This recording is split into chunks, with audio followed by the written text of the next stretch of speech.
convaincre les banques pour obtenir un prêt immobilier alors qu'on a eu plein de refus, alors que sa banque depuis 20 ans nous a dit non. C'est ce qu'on va voir aujourd'hui dans cette vidéo. Donc prends ton stylo rouge parce que là va falloir s'accrocher. Ça va être très très chaud, ok? Alors si tu ne me connais pas, moi c'est Willem. Sur cette vidéo, je te présente tout ce qui est business immobilier, entrepreneuriat, indépendance financière. Donc je te balance des tips, en veux-tu, en voilà. Et surtout, je vais te dire la réalité, je vais te dire toutes les merdes parce que la dernière en date, elle m'a coûté 26 000 balles, ok? Donc tout ça, je vais te l'expliquer. Avant de commencer, calme-toi parce que je vois que tu n'es pas encore abonné. Abonne-toi, appuie sur la cloche de notification pour être à l'affût. Faut être à l'affût. Faut dégainer. J'ai pas le temps. Like la vidéo si tu kiffes. Même si tu kiffes pas d'ailleurs, like la vidéo. Récupère ton dossier bancaire gratuit. Je t'ai fourni les 10 étapes, un petit guide pour te préparer, ton dossier bancaire, tu vois, et enchaîner la banque. Ok, donc, accroche-toi bien, c'est parti. Maintenant qu'on a fait tout ça, ok, on est parti pour les 10 tips. Tips numéro 1, très important. Chaque étape que je vais t'expliquer, il faut que tu remplisses les conditions.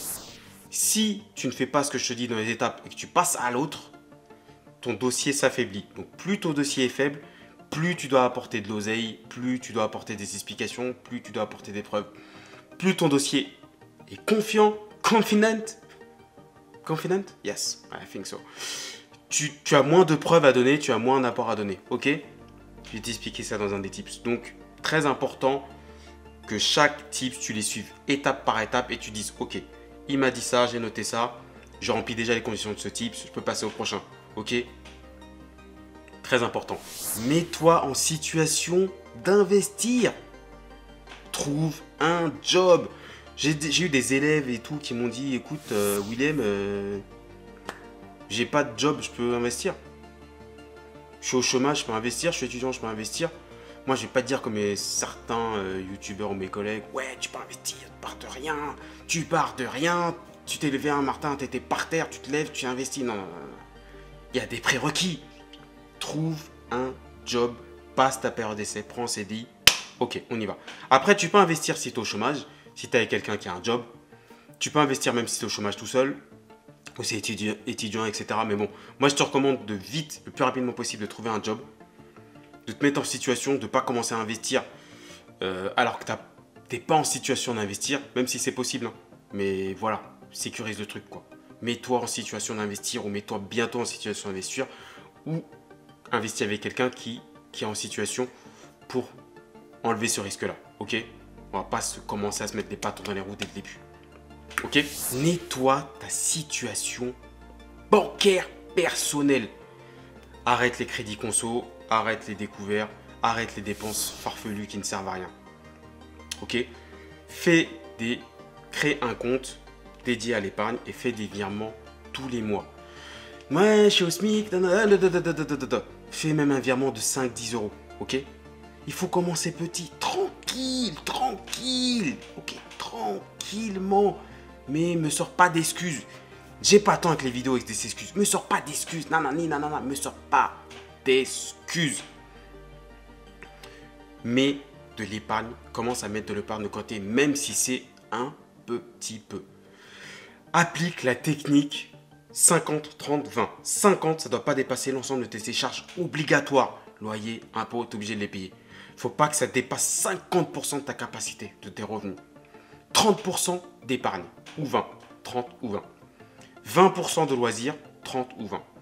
Donc, tu vois qu'avec ces techniques 50, 30, 20, il faut que tu arrives à réduire au maximum quand tu investis les 20% de loisirs. Tout ce qui est loisirs, c'est t'acheter un t-shirt alors que tu as 50 t-shirts. T'acheter un iPhone alors que tu gagnes 1200 euros. T'acheter une PlayStation 5 ou 4 alors que tu gagnes 1200 euros. Bullshit. Arrête-moi ça. Là, on est là pour investir. Investis, concentre-toi sur les actifs et après, tu vas te concentrer sur les passifs. Tu peux t'acheter une PlayStation, il n'y a pas de souci. Mais si tu gagnes 1200 euros, chaque jeu, c'est 60 euros. J'ai beaucoup plus que 1200 euros. Je m'achète pas, je dois avoir 2-3 jeux. Pourquoi je vais acheter 10 jeux, chaque jeu 60 €? C'est des bullshit. Achète des choses par rapport à ton niveau de vie. Concentre-toi sur les actifs. Les passifs, on verra après. Ok, on a le time. Ensuite, je vais te donner un indicateur pour commencer. Il y en a qui vont dire, ouais, faut pas d'apport, nanana. Ah oui, vous allez investir. Vous allez investir, vous allez acheter 40 lots sans apport. Pff, non. Moi, je vais te dire la vérité. Ok, je vais pas te bullshiter, je vais te dire la vérité. Un apport, ce qui est bien, c'est, moi j'ai calculé par rapport à mon expérience, je dirais 15 000 € c'est bien, entre 5 et 15 000 €. Pourquoi 15 000 €? Ça te permet d'émettre des frais de notaire jusqu'à un bien qui est environ 200 000 € quand tu prends les 8%. Ok.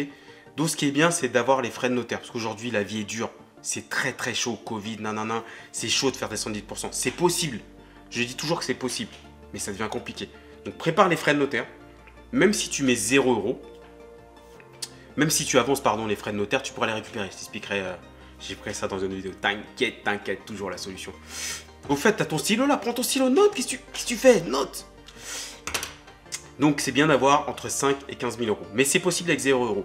N'oublie pas que chaque étape que je te donne, c'est l'idéal. Et si tu n'as pas cet idéal, tu peux quand même y aller. Mais il faut que tu donnes plus de preuves ou que tu mettes l'accent sur les autres tips, ok? Donc c'est bien de commencer avec 5-15 000 €, comme ça tu as les frais de notaire et même si tu les avances, tu les récupères, tu vois, avec un passement de jambes, je t'expliquerai ça, ok? Donc ça c'est l'idéal, ok? Pour commencer sur ce type de bien, commence petit. Moi je suis plutôt d'avis de commencer petit et après petit à petit, on commence grand. Je te dis ça, mais il y en a qui ont commencé par des IDR, etc. Mais voilà, moi je préfère commencer petit, tranquille, on se met en sécurité. Sécurité comme au football, plat du pied, sécurité. On se met en sécurité et dès qu'on maîtrise la sécurité, les petits lots, on y va fort. Boum. Ok, on y va fort. Tip numéro 4. Je sais même pas si t'as compté, si t'as bien suivi, j'espère. Le dossier bancaire. Donc je te le répète encore et encore, j'ai mis dans la description les 10 étapes pour te permettre de dossier bancaire, de préparer ton dossier bancaire. Ça, c'est ce que tu dois faire en premier. Ne va pas sur le bon coin, n'appelle pas ton banquier. Oui, allô, bonjour, je peux faire une simulation? Ouais. Oui, monsieur, vous pourrez faire une simulation. Non, c'est les débutants qui font ça. C'est toi qui connais combien tu peux emprunter. Ne fais pas de simulation bancaire. Sauf pour négocier avec les autres banques quand tu veux négocier. Ok? Donc, ton dossier bancaire, tu dois l'adapter à plusieurs profils. Profil idéal, CDI, période d'essai, en dessous de 35%, c'est parfait.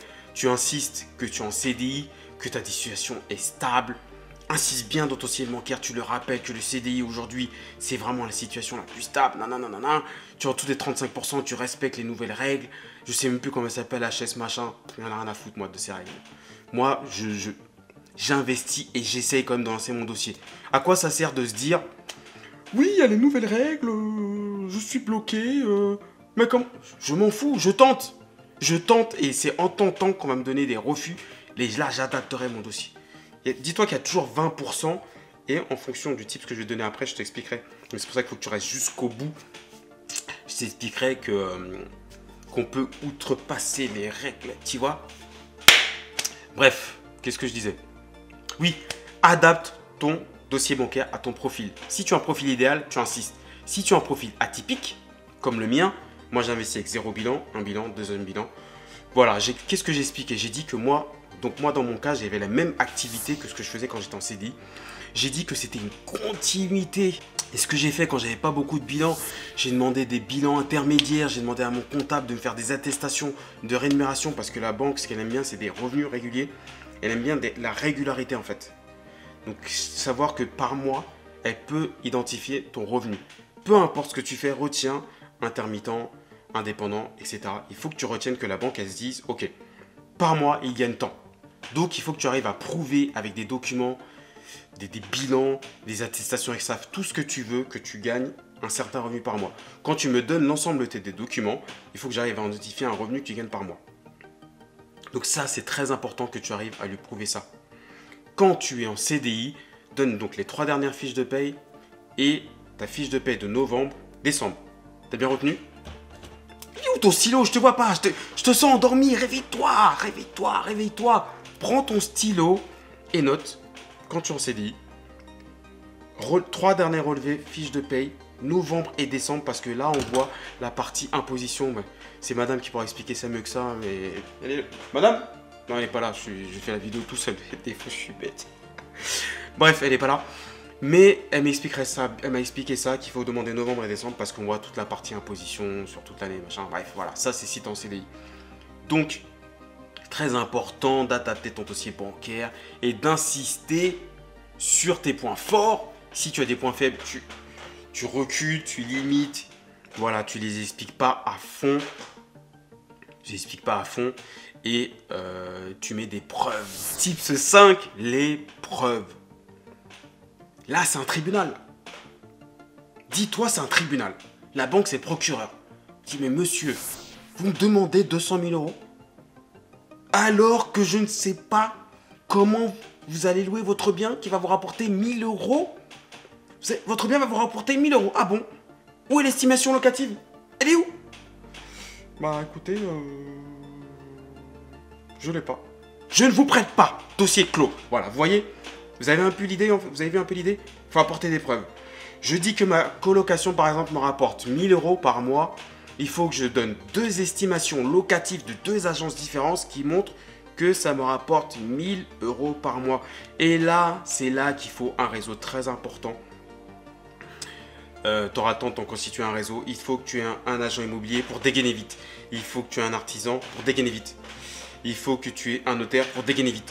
Il faut que tu aies un fiscaliste pour dégainer vite. Il faut que tu aies un comptable pour dégainer vite. Il faut que tu aies un agent immobilier pour dégainer vite. Il faut que tu aies un coiffeur. Non, un coiffeur, c'est juste pour les contours, rien à voir. Et il faut quand même un coiffeur pour faire les contours. Les contours. Mais bon, ça, c'est un autre sujet. Bref, il faut que tu aies un réseau au taquet pour dégainer vite. Parce que moi, sur un dossier, j'ai légèrement augmenté pour que ça passe, tu vois, pour limiter les risques. Tu vois, pour passer dans les, je sais plus, j'étais à 45% pour limiter un peu ce taux-là en calculant en différentiel. J'expliquerai dans une autre vidéo ce que c'est. Bref, pour ça, j'ai un agent dans mon réseau qui peut me modifier l'estimation locative, tu vois. Donc bref, il faut que tu modifies tout ça. Il faut que tu adaptes il faut que tu donnes les preuves de ce que tu avances, ok? Tu dis oui, voilà, je suis intermittent du spectacle, mais mon activité elle est pérenne, machin. Je sais que sur 5 ans, je peux vous prouver. Ok, fournis des preuves. Fournis des articles, fournis des preuves. Fournis un document à ton client qui dit qu'il va te prendre sur 5 ans, j'en sais rien. Fournis toutes les preuves que tu veux, mais balance les preuves. Donne des estimations vénales aussi, très important, estimation vénale. Ça dit, la banque, elle se dit, ok, elle te prête 100 000 euros, mais ton bien, il vaut 150 000 euros. Elle se dit, ok, il ne paye pas, même si elle prend pas de risque, il doit avoir 3% à payer, mais bref. Elle prend pas de risque, mais bon, elle veut quand même être rassurée. La banque se dit, ok, je vais récupérer 150 000 balles. Alors s'il paye pas, mais je vais récupérer l'oseille. Voilà. Je vais récupérer quand même l'oseille, même s'il ne paye pas. Ok? Donc ça, c'est très, très, très important de fournir toutes les preuves. C'est un tips hyper important, ça. Ce tips-là, il est même, tu peux même pas négliger ça. Tu peux même pas négliger ça. C'est ce qui permet de cacher certaines faiblesses. Ok, donc très, très, très important. D'ailleurs, il faudra que je fasse une vidéo dédiée pour donner la liste des preuves. D'ailleurs, dans mon dossier bancaire, dans un de mes dossiers bancaires, tu verras sur tous mes liens, machin, je te donne la liste de toutes les preuves à fournir qui vont te permettre de préparer ton dossier bancaire au top, au taquet. Ok. Tip numéro 6. Là, il faut connaître la banque. Donc, première chose, il faut parler la même chose, même langue que la banque. Je vais donner un exemple. Je vais sur une planète où il y a des extraterrestres. Ok. Bon, il y a des extraterrestres, voilà, et je vais là-bas. Tac, je connais pas la vie comme ça se passe sur cette planète et tout. Et je vais voir un extraterrestre, je lui dis ouais écoute, je voudrais que tu me prêtes de l'argent parce que voilà, je suis sur cette planète, j'ai pas de quoi manger, faut que je m'achète à manger. L'extraterrestre va faire comme ça.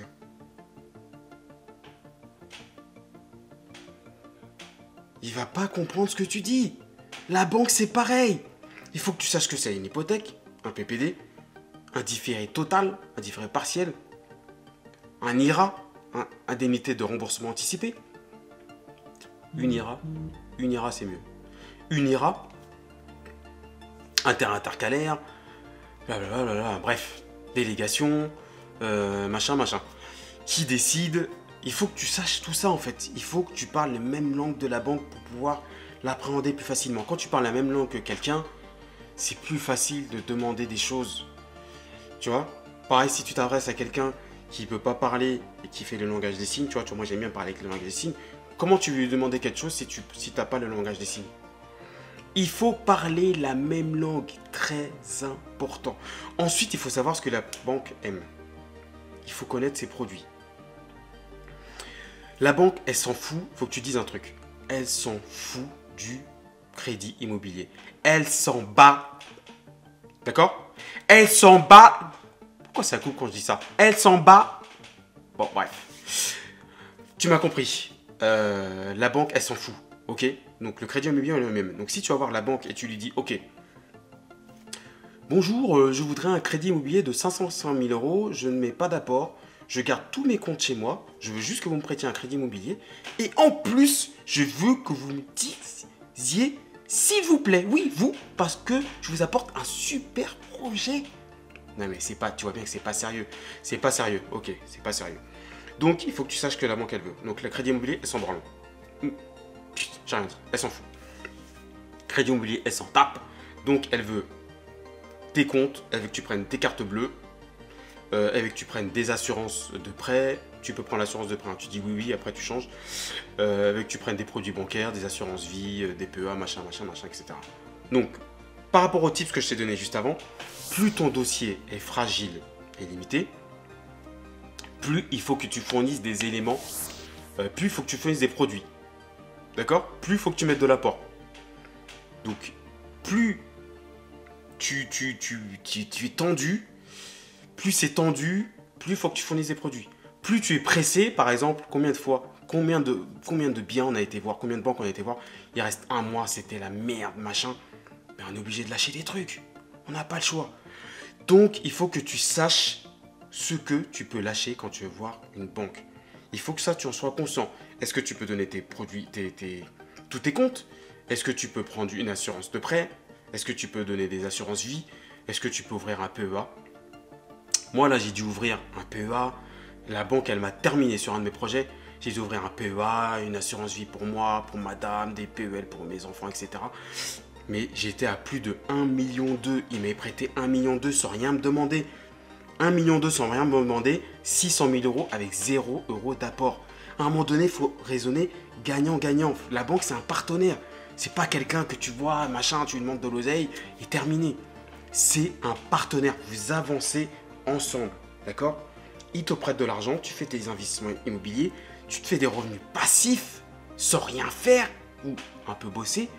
Il faut lui donner un petit peu. Raisonne comme ça. Arrête de raisonner comme la masse. Non, il faut donner un peu. Donc, sois conscient de ce que la banque veut. Sois conscient des produits bancaires que tu peux donner. La banque, elle n'est pas là pour que toi, tu gagnes de l'oseille. Elle est là, elle, pour gagner de l'oseille. Tu peux gagner de l'oseille à travers elle. Donc, c'est normal. Je te parlais au début de vidéo de l'erreur que j'ai faite. Donc, je vais t'expliquer l'erreur que j'ai faite. Donc, sur mon dernier projet que j'ai fait à 600 000 euros en SCI. Donc, l'erreur que j'ai faite, c'est que j'ai oublié de négocier les IRA. Enfin, j'en ai parlé, mais j'ai oublié de le... Ça fait 9 mois que j'attendais. Et j'ai signé rapidement, tac, tac, tac. Et là, ça va me coûter 26 000 euros parce qu'en SCI, donc, on peut mettre des IRA plus élevés, il me semble. Donc, c'est 5% du financement. 5% du bien quand je vais revendre. Et si je revends un jour, ça va me coûter 26 000 euros. Donc, si je revends vite, 26 000 euros. Après, ça diminue parce que j'aurai moins de choses à payer. Enfin bref, je t'ai donné 26 000 euros pour donner une image si je revends vite.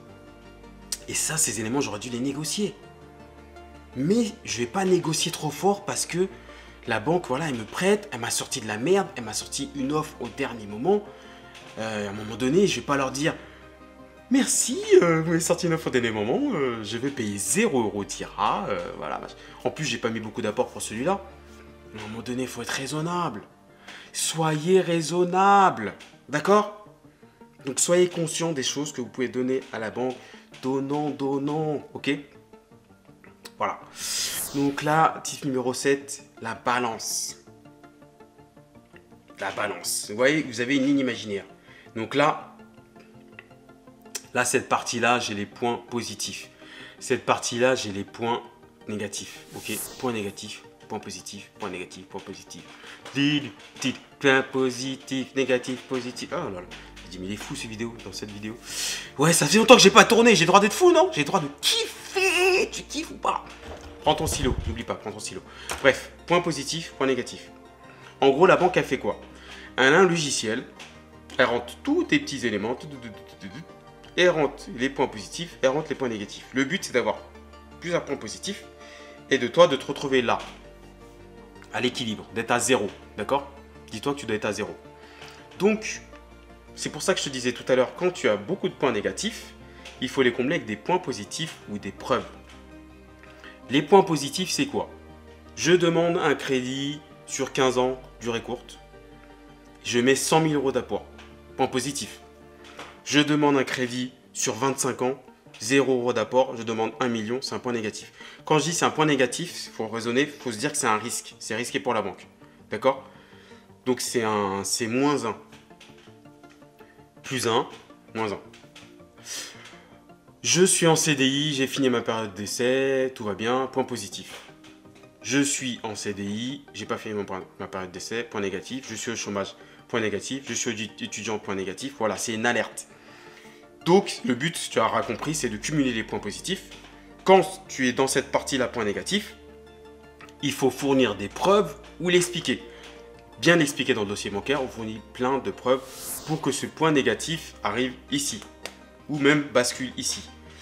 Moi, par exemple, j'ai 1 an de bilan. J'ai transformé ça en point positif parce que j'ai fourni plein d'éléments comptables, des documents URSSAF, des articles, des messages LinkedIn, des preuves, des screenshots, etc. etc. J'ai expliqué ma profession, machin, j'ai bien expliqué au banquier ce que je faisais pour qu'ils comprennent que, ok, ma situation est stable. Et par rapport à ce que je te disais juste avant par rapport aux produits bancaires, et ce que je te disais juste avant par rapport à l'apport, quand tu as des points négatifs, par exemple, ça fait que tu dois mettre plus d'apport. Comme ça, on annule le point négatif. Tu vois ce que je veux dire? Quand par exemple, tu n'es pas en CDI, tu rajoutes de la comptable, des documents comptables, des documents de professionnels, d'une tierce personne, parce que toi, tu le dis, ok, c'est bien gentil, mais il faut une tierce personne, un professionnel qui tamponne, qui valide le fait que, ok, sa situation est stable.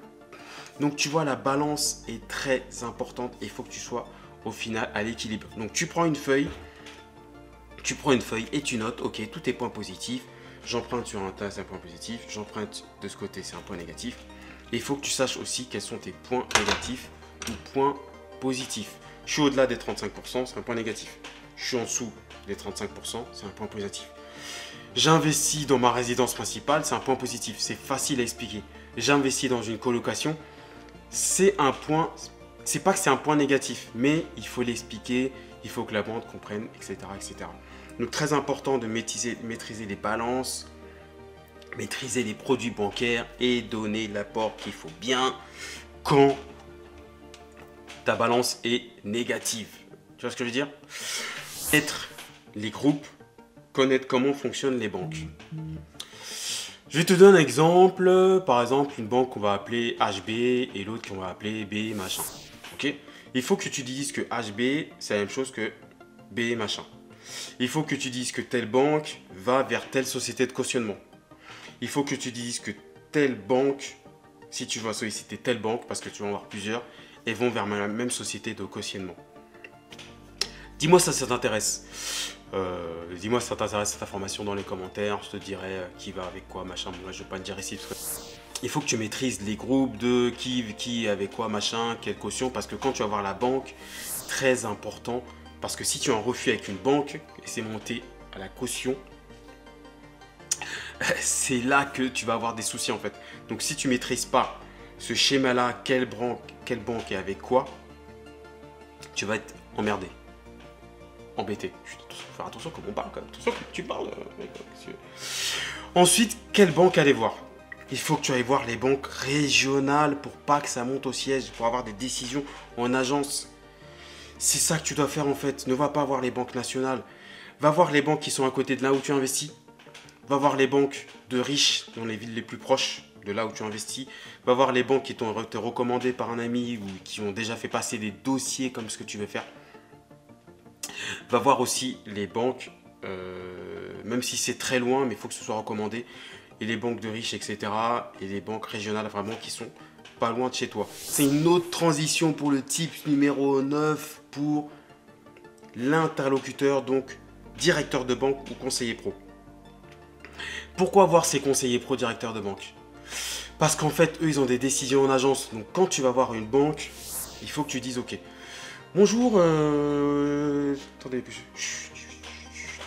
oui, bonjour, je voudrais parler au conseiller pro. Pourquoi le conseiller pro? Oui, pour parler conseiller pro, je suis un investisseur. Même si tu n'as jamais fait d'investissement immobilier, hein, tu vois le truc. Je suis un investisseur immobilier et puis je sais que les conseillers pro ont plus d'appétence par rapport à mon profil. Je voudrais parler à un conseiller pro pour lui présenter mon projet de colocation dans la région parce que c'est un secteur très tendu. Tu le laisses pas, tu l'enchaînes. Donc tu vas un conseiller pro, un directeur de banque et tu demandes la délégation. Ne va pas au rendez-vous sans que ton dossier bancaire soit prêt. Ne va pas en rendez-vous sans avoir demandé quelle est sa délégation, son pouvoir de décision. Si tu investis 500 000 euros, tu demandes un conseiller qui a une délégation de 600 000 euros pour pas qu'il y ait 50 000 décisionnaires. Si j'explique le dossier au premier décisionnaire, ok, j'explique le dossier, il est comme ça au départ. Il va expliquer le dossier à son collègue, ensuite le dossier va se transformer comme ça, ok. Il va expliquer le dossier au siège, ensuite le dossier va être comme ça. Tu vois bien en fait que plus t'es interlocuteur, plus l'information se perd, se transforme, machin, etc. etc. C'est pour ça qu'il faut avoir un seul interlocuteur, un conseiller pro, parce que eux ils appréhendent bien nos dossiers, surtout si ton dossier est complexe, ou un directeur de banque et tu demandes la délégation par rapport à ce que tu empruntes. Ne te déplace plus si ton dossier bancaire n'est pas prêt et si tu n'as pas cette information. Ok, donc très important. Banque régionale, tu maîtrises les groupes de banques, tu maîtrises quelle caution, machin, etc. Tu maîtrises ça. Conseiller pro, directeur de banque et tu demandes la décision. Ça, c'est le combo parfait qui m'amène au dernier tips. L'hypothèque PPD. C'est quoi l'hypothèque PPD? C'est la caution directement gérée par les banques. Il faut que tu demandes une hypothèque PPD, très important. Okay. Ah, j'ai une sale tête de prénom. Ah ouais, bref, fais ce qu'on peut. Il faut que tu demandes l'hypothèque PPD. Pourquoi? Parce que ça permet de garder la décision en agence. Ça permet de garder la décision en agence. C'est comme ça, tu n'as pas besoin de monter au siège. Évite de monter au siège. Évite les cautions. Évite. Surtout si c'est un dossier bizarre. Parce que eux, ils ont un logiciel bête et méchant. Ils respectent les règles. Surtout qu'avec nouveau règles, c'est super chaud. Donc eux, les dossiers atypiques, les dossiers qui dépassent les 35%, les dossiers qui demandent un gros montant, les dossiers qui n'ont pas beaucoup d'apport, les dossiers où il n'y a pas beaucoup de bilan, les dossiers où il y a des choses qui sont un peu pas claires. Il faut le discuter avec un être humain. Il faut le discuter avec un interlocuteur. Tu lui dis, je veux hypothèque PPD, tu lui expliques pourquoi, avec tous les documents, tu lui expliques que tu as l'habitude, tu vois, tu lui montres que tu parles la même langue que lui, tu te rappelles que je t'ai expliqué que je t'ai sur les extraterrestres, tu lui montres que tu parles la même langue que lui, et là tu lui dis, écoutez, voilà pourquoi je veux l'hypothèque PPD, etc. C'est très important pour moi, machin, et je veux pas que ça monte au siège, parce que je sais qu'ils appréhendent mal mon dossier, que voilà, etc. Tu sais comment ça se passe, que toi tu l'as déjà fait si tu en as déjà fait un, ou tu connais un investisseur qui l'a déjà fait, etc. Donc vraiment tu l'expliques et tu laisses pas monter le dossier au siège. Il faut que ça reste en agence avec un interlocuteur. Et là tu expliques mes 8 tips d'avant pour que ça passe, ok? J'espère que cette vidéo t'a plu. Donc tu likes, n'oublie pas de t'abonner. Récupère ton dossier bancaire gratuitement et va voir les banques. Tu n'as plus aucune excuse. C'est fini, tu as tout noté, tu n'as plus d'excuses. Et n'oublie pas d'être à l'affût de toutes les vidéos. Mais surtout, tiens-moi au jus si tu as eu ton dossier bancaire. Tiens-moi au jus. Dis-moi dans les commentaires ce qui te manque, si te manque des tips, si tu as compris, si machin, comment toi tu fais. Dis-moi tout ça et à bientôt.